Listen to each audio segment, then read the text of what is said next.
Hello and welcome to Mythic Mind, where we pursue wisdom on the paths between primary and secondary worlds. I'm Dr. Andrew Snyder, and I'm glad that you're here.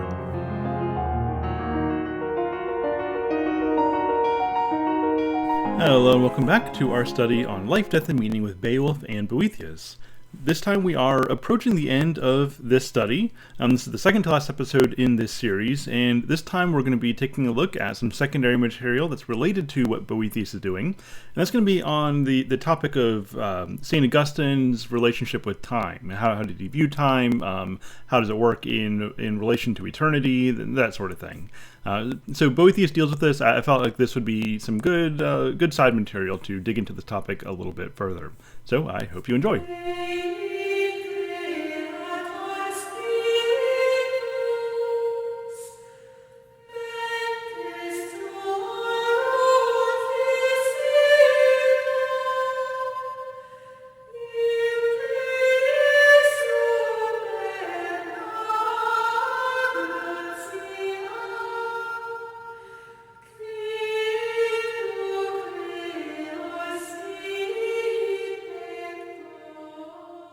Hello and welcome back.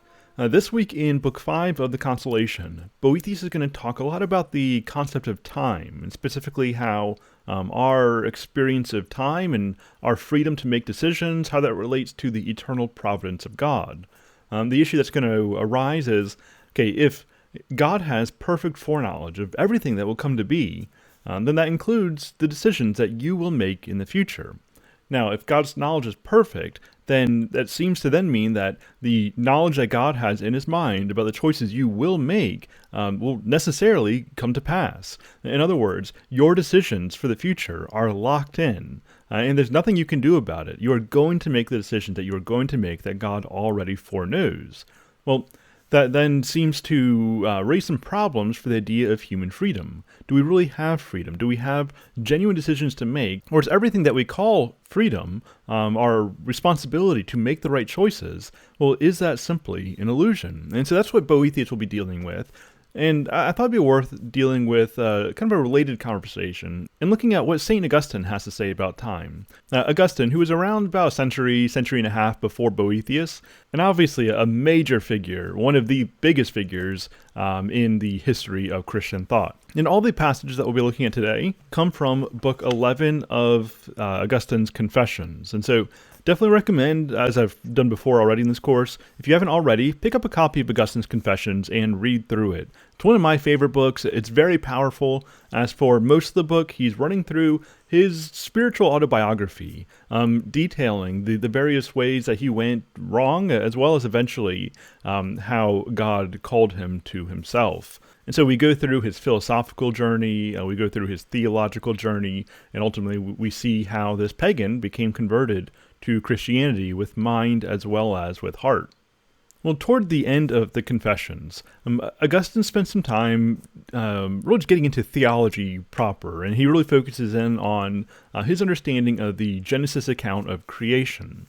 And this plays a significant role in his autobiographical portion, and so it makes sense that he would spend some time toward the end of this book really just delving into his understanding of the creation account. Now, amidst detailing the creation account, he gets into some thoughts regarding time, as he tries to figure out, what exactly is the relationship between God and time? He begins by raising the question that some people try to raise of, what was God doing before creation? And obviously Augustine's going to say that question doesn't really make sense. It doesn't really take into account the eternality of God.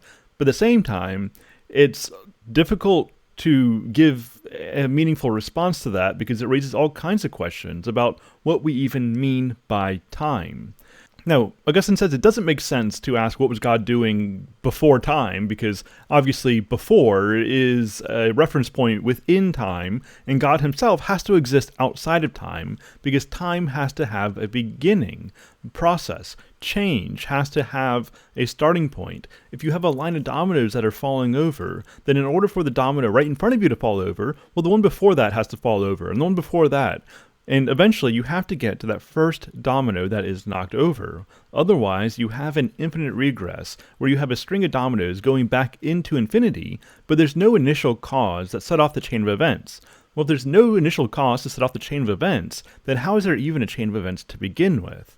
Now, this is at least the reasoning that we see in the likes of Aristotle, obviously Augustine, in Thomas Aquinas. This was pretty well accepted within ancient and classical thought, that you cannot have an infinite regress of motion, but that you have to have an initial cause, or as Aristotle said, a prime mover. And Aristotle's teacher Plato did the exact same thing. He believed that you have to have some initial cause to set this material world in motion, to give it form, to give it direction. And so, he believes that time must have a beginning, and God would have to exist beyond time, outside of the sequence of dominoes, so to speak. Even within time, things get kind of murky when you really deal with details. And so he talks about the different tenses. So you've got past, present, and future, as we tend to talk about it. Now, he says that the past is over, and so it's not here. It doesn't really exist anymore. Now, we'll talk about in what terms it might exist, but as like somewhere you can go, somewhere you can access with your senses, as something, as a current reality, it no longer is. That's what it means for it to be in the past. And the future isn't yet, and so it also is something non-existent. And so it seems like there's only the present, but even that's kind of elusive. He says that we can speak of a long time, or we can speak of a short time. We can speak of measurements of time. But you can't measure the past and you can't measure the future because, again, those aren't present realities. They aren't things that we actually have access to. And so he says that it seems like we could only really talk about a long present or a short present. And that obviously doesn't really make sense because a year can't be present all at once, nor can a month or a week or a day or an hour. And in fact, even an entire second isn't present at once. Whatever the present may be, it cannot be measured as if it possessed any kind of length whatsoever. It's a continually moving reality. The present is elusive. It can't be nailed down to anywhere on the succession of events. It simply is always becoming. And Kierkegaard talks a lot about this, or at least he talks about this to a significant degree in the concept of anxiety. Kierkegaard refers to the present as the moment, which is kind of a technical term by which he means it's not a minute, it's a moment. It is the present reality that cannot be divided up into time, and it cannot be divided up into sequential events. It is simply the continuing place in which we find ourselves, and most significantly for Kierkegaard, the moment is the continuing reality in which we make decisions, or with which we make decisions. Because according to Kierkegaard, we are always making decisions, especially the most fundamental decision regarding what we are, how we're constituted, the direction we're going, our relationship with the world, with ourself, and with God, with the eternal. Now, for Kierkegaard, when I say that we are making these decisions, I don't really mean that we're making them authoritatively. For Kierkegaard, unlike the secular existentialists like Jean-Paul Sartre, Kierkegaard is not saying that we get to create ourselves, but we do make decisions, and we can be wrong about those decisions. And to the extent that we are wrong about those decisions, where we base our identity in things that aren't real, where we misconstrue our relationship with the eternal, with the temporal, with ourselves, to the extent that we get these things wrong, we're actually in a state of despair. Which for Kierkegaard doesn't just mean depression. In fact, most people who are in despair don't recognize they are in despair. Despair is hopelessness, which can actually typify those who are generally optimistic. Because for Kierkegaard, hopelessness refers to the abandonment of our real human hope, which is found in the idea that, in fact, he actually has an essay with this very title, that to need God is a human being's highest perfection. And so embodying that reality, the fact that we are forever dependent on the eternal goodness of God for our very identity, well, that is our human hope. It gets to the heart of what we are and why we're made, to consciously embrace the dependency that we have on our Creator. And so for Kierkegaard, to the extent that we do that on a moment-to-moment basis, well, the more real we are, the more authentically human we are, the more we are actual human selves. But the more that we abandon that for false identities, the more that we give ourselves over into the void of empty imagination, or the more we over-identify ourselves with the concrete reality of our sense experience around us, the more that we are in despair, the more that we're giving ourselves over to inauthenticity, the more we are abandoning the very real hope that resides by nature in every human heart.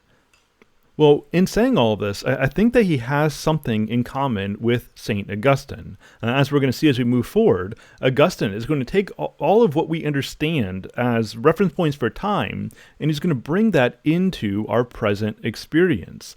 Just as Kierkegaard is going to say that, even the past is not settled, but what we understand as the past, it really deals with our present construal of impressions and ideas and values, which is why the past is not really settled, but it can continually move based off our experiences, based off the way that we are arranging the information, the data of the world in a value construct.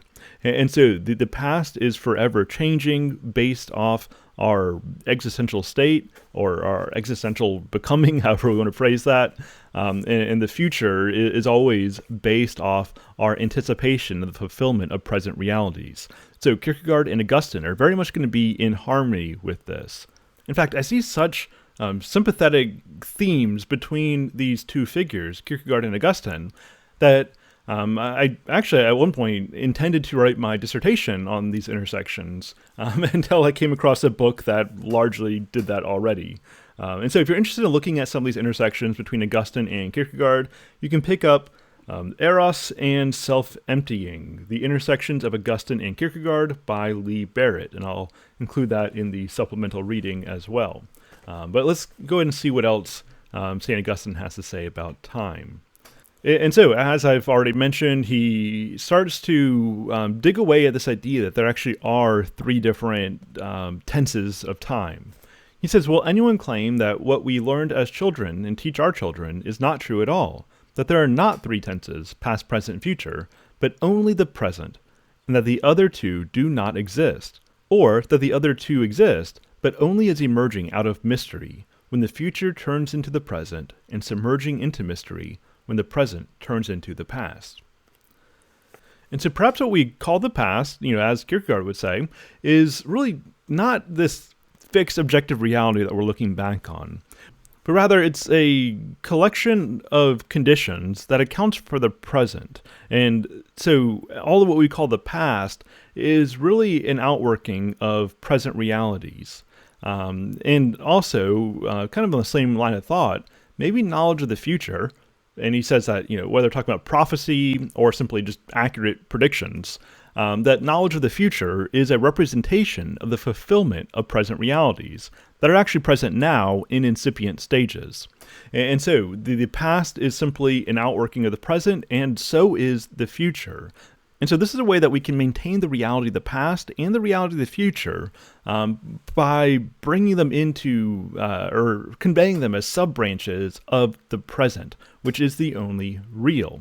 And so to this effect, he says, perhaps we can say that there are three tenses, but that they are the present of the past, the present of the present, and the present of the future. This would correspond in some sense with a triad I find in the soul and nowhere else, where the past is present to memory, the present is present to observation, and the future is present to anticipation. Okay, so at this point, he's understanding time as the ongoing reality or the ongoing becoming of the present. It deals with our continual experience of change. But even that isn't super clear as to what that even means. And so he's going to go through a couple of different ways that we might try to understand time. And so he says that first, that time might be understood as the movement of bodies, such as the rising and setting of the sun. Is that what we mean by time? But he argues that time cannot simply refer to the movement of material bodies, such as the sun. He says that if the sun stood still, and Augustine's obviously referencing Joshua here, if the sun stood still, then we could still tell time. And so that time would still be a factor in such a fantastic situation demonstrates that the concept of time is not entirely dependent on the movement of the sun, which again raises the question of what is time? Maybe we can say it's the movement of other bodies, but even then, the idea of time itself isn't super clear. It becomes simply nothing more than a set of moving reference points. And so he's not going to accept that as time as moving bodies. And so, what does it really mean to measure time, to measure change? What is our reference point?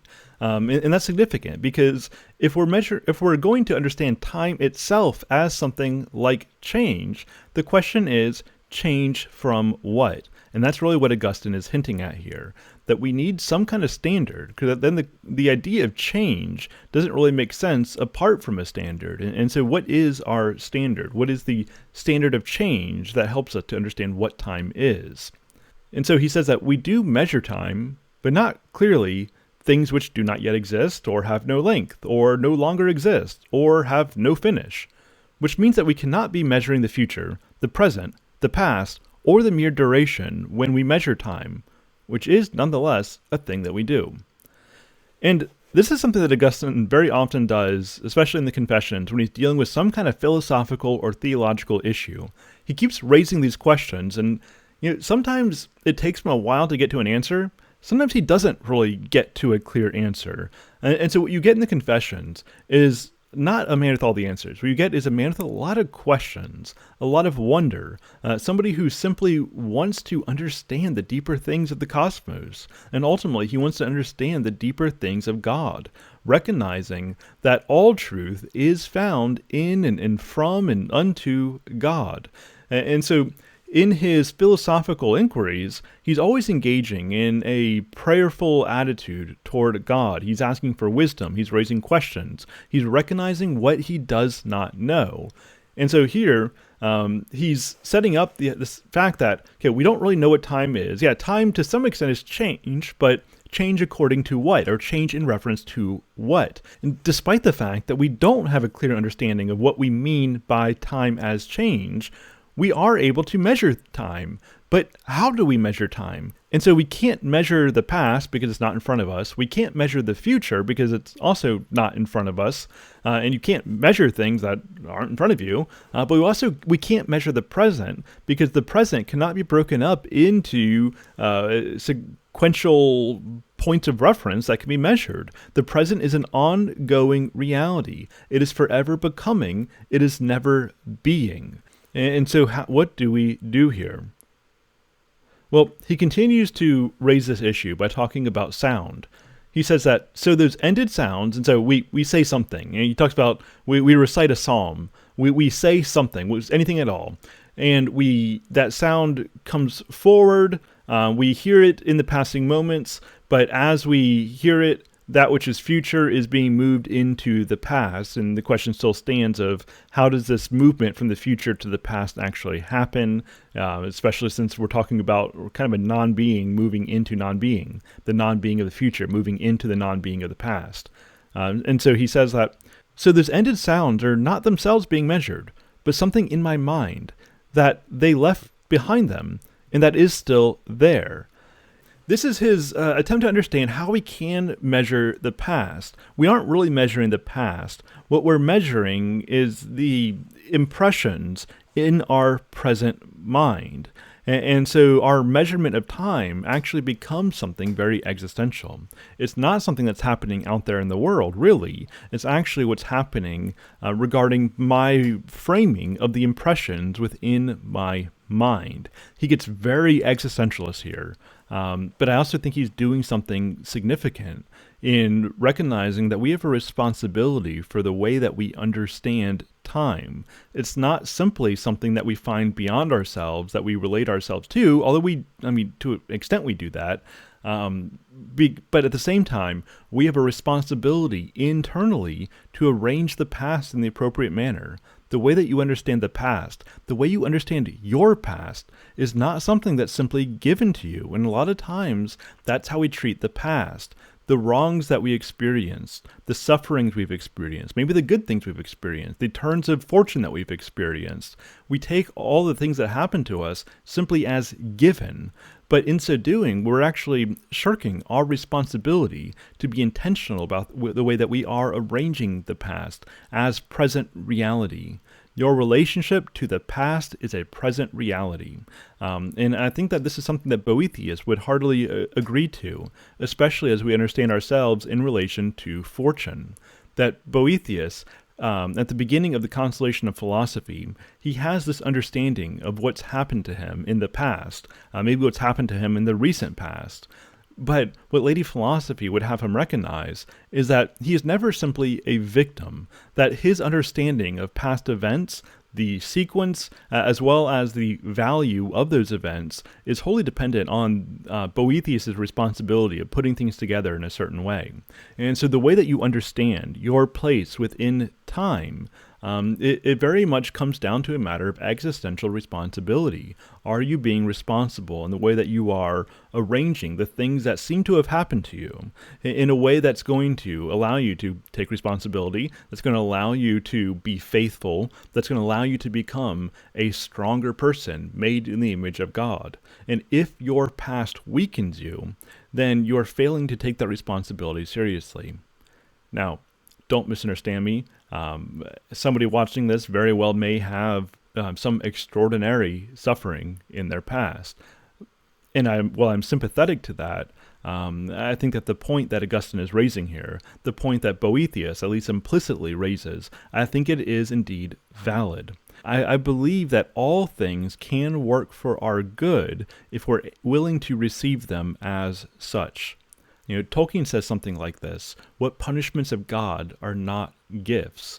And so we need to learn how to take responsibility for the way that we're putting time together in a way that's going to lead to our strengthening, and by extent, the strengthening of those around us. Time is not nearly as given as we tend to think that it is. And so he says, the mind reaches at the present to transfer things from the future into the past. What is still to be spoken, shrinking, as what has been spoken is swelling, until the future is cancelled and there is nothing but the past. Only in the mind can this be accomplished, because of three activities there: the act of anticipating, of observing, and of remembering. And so again, the past and future are both understood in reference point, or as moving out of and into the mystery of the present. But ultimately, the way that those are all put together happens within the present mind. Along the same lines, he says, say I'm able to recite a psalm I'm familiar with. Before I start, my anticipation reaches to include the psalm in its entirety. But as I recite it, my memory reaches to take into the past each thing I shall be cropping from for the future. So my soul's life force reaches in opposite directions, into memory by what I have just said, into anticipation for what I am about to say, while simultaneously perduring in the present, through which what was future is being shuttled into what is past. Again, same idea there that I was just discussing. Now, he ends this section by addressing the eternality of God.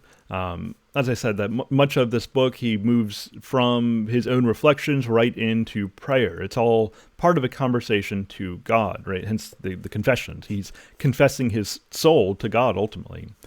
He says, you, God, are before all times, are of all times the eternal creator, that no times, no creatures can be eternal with you, even if there are creatures, like angels, of a special time. Just as your knowledge of what you would create existed at the origin without any stages of your thinking, so your enactment of what was at the origin, creating heaven and earth, was not distracted between successful stages of your action. He says here that God exists before all times and of all times. And so God himself is outside of time. He is eternal. And the way that this has been understood by the likes of Boethius, as we're going to see in Book 5 of the Consolation, the way this has been understood as Augustine, the way this was understood by the ancient Greeks when they talk about God, the prime mover, or something to that effect, that God's eternality means that he experiences all of what we would call time as a simultaneously present moment. And so we might talk of a timeline, though even Augustine raises some questions regarding what we mean by that. But we discuss a timeline. We move in a trajectory, whereas God doesn't move. He has more of a time point. All of what we call time is for God a simultaneously present reality. This understanding of God's eternality actually adds something kind of special to Augustine's understanding of all of what we call time really coming out of the present. Because we, as God's image bearers, have a lesser version of God's experience of time. And so God experiences time as a simultaneous present. We also experience all of time within the present reality. The difference being that we, being within time, we actually are changing. We are ever becoming. We are not being. Nonetheless, the fact that the present is the only real reality for us, and the present is the only real reality for God, gives a certain continuity, a certain reflection point between God and the human experience of time. And I think that is rather fascinating, and that's probably something itself that could merit an entire study, entire book. Dealing with the fullness and the ramifications of what Augustine is doing here with time and relating that to God's experience of time, or rather with God's eternality in reference to time. Well, I hope that this was useful to you, or at the very least interesting. But in light of Augustine's heart set behind all of his reflections, I think it would be useful to end with this prayer that he provides us that is meant to come before studying Scripture. Hear my prayer, Lord my God. Let your pity assist my desire, a flame not only for my own enlightenment, but for service to my brothers in love. You know this of me, since you see my heart. For me to offer up my thought and voice to your service, grant me what I may offer. Of myself, I am without resource and poor, but you prove wealthy for all who call on you. Free of care, you care for us. Circumcise my lips from every rash or deceptive utterance, outward or within me. Purify my delight in your scriptures, so I am not misled in them myself, nor misleading others. Lord, draw near, Lord my God, and pity, you light of the blind, and strength for the frail, and light as well for the seeing, strength for the vigorous. Draw near my soul, and hear me crying from the abyss. If you do not hear in the abyss, what resource have we? To whom shall we cry? Yours are the days, the nights, the moments that flit by as you decree. Lengthen my days for the study of your law's inner meanings. Open the door to them when I knock on it. You had a purpose in causing the scripture to contain so many pages, dark with obscure meaning. This dense wood shelters deer who have taken refuge in it, restoring their strength, pacing its lanes and grazing there, resting and ruminating. Lord, make me complete for the receiving of these matters. I take my joy in what you say, richer than piled up pleasures. Grant what I love, for the fact that I love was itself your grant. Leave me not, keep what you planted from withering. May I testify to whatever I find in your books, and hear the voice of your praise, and drink from you, and ponder the marvels of your law, all the way back to the origin of what you made, heaven and earth, all the way forward to the perpetual reign to be shared with you in the city you make holy. Until next time, Godspeed.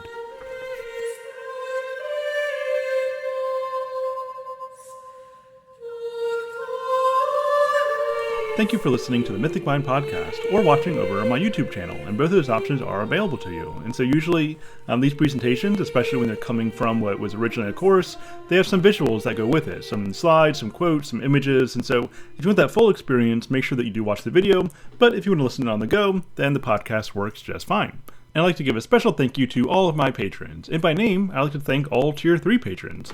So many thanks to Zach E., the C.S. Lewis Book Club, Zach K., Kit, Andrew, Aaron, Jack, Adam, Zeta, David, Don, Ross, David, Justin, Amanda, Chase, Kyle, Tyler, Evie, Justin, Christopher, Jamie, Paul, and William. You all do so much in helping me to continue going further up and further in.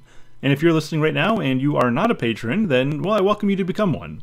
Not only will that support what I'm doing with Mythic Mind and allow me to devote more time to doing this sort of thing on an even deeper as well as a wider basis, but also, even just $5 a month provides you with access to all 3 Mythic Mind podcasts. That is Mythic Mind Movies, and Mythic Mind Games. So if you're interested in literature and philosophy, as well as some personal experience as it relates to not only to like literature itself, but also to popular media, to movies, to video games, really engaging with these contemporary stories with hopefully some more grounded, more aged wisdom that we're pulling from. Then become a patron and get all of that delivered early and ad-free into a single feed. Alternatively, if you want to keep listening on the free feeds with the ads, then just make sure that you're subscribed to each of those podcasts. And of course, I appreciate it when you leave me a 5-star review, positive comment. That helps to increase visibility, which again continues to make us more effective in various ways. And if you are listening on the free feeds, then the next thing to come out from Mythic Mind will be on Thursday, as we have one bonus video left from Josh Traylor's Paradise Lost course, as he's going to talk about how to study great literature. And then on Friday, over on Mythic Mind Games, I recorded a special episode, just kind of monologuing a bit about my own relationship with games, as well as the relationship between literature and philosophy and wisdom and games. I mean, obviously that's something that gets kind of debated. Right? Is it a relationship or is there not? And what does that mean? So I share some of my working thoughts on that. Again, that's on the Mythic Mind Games podcast as well as on my YouTube channel. All right, well, that is it for now, and I will talk to you next time.